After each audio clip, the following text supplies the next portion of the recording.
Hi, I'm Rochelle, and I'm a DIYer. I wanted to master some of the basic skills that every DIYer should know, so I brought my friend Jacob in from Dunn Lumber. He's here to show us the ropes.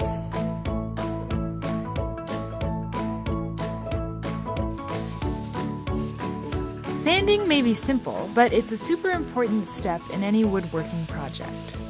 Sandpaper is categorized according to the number of abrasive particles per square inch of paper. The larger the number, the more particles there are, and the finer the paper is. The smaller the number, the rougher the sandpaper will be, and the more it will scrape off of the wood surface. Make sure to sand with the grain, not against. You'll know you're done when it's smooth to the touch.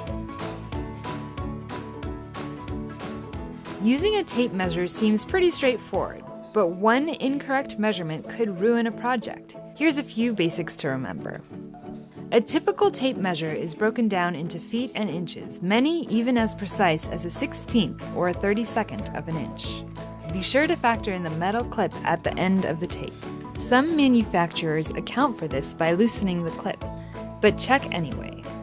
Just to be safe, you can use the burn an inch rule, where you start your measurement an inch into the tape. Just remember to subtract an inch after you measure.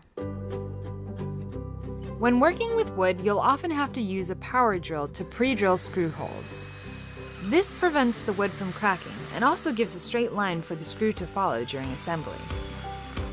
Choose your drill bit based on the diameter of the screw. You'll find that every power drill has a forward and reverse function. To attach the drill bit, run the drill in reverse, opening the chuck. To secure the drill bit, hold it in place while running the drill in the forward setting. After pre-drilling, use the same technique to secure a screwdriver bit. We're using a Phillips head. Hold it firm and drive the screws home.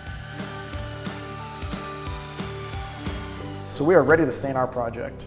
First thing we need to do is lay down a drop cloth in order to protect the surface we're going to be staining on. There's many different types of stains. Some are indoor, some are outdoor. It just kind of depends on the project that you're doing. I'm going to get a little bit on the brush, wipe it off, and then you want to kind of paint with the grain. One thing you'll notice is we're kind of going one section at a time. The longer you let the stain soak in, the darker it's going to be. So you'll notice, even though we put the same amount of stain on for the same amount of time, the color is a little bit different. It's something to remember when you're picking the wood out. Different grains will take the stain a little bit differently. One thing to consider when you are using glue on a project is stain's going to take a lot differently when any glue residue is still on there. So one thing you want to do is sand it down before you stain in that area.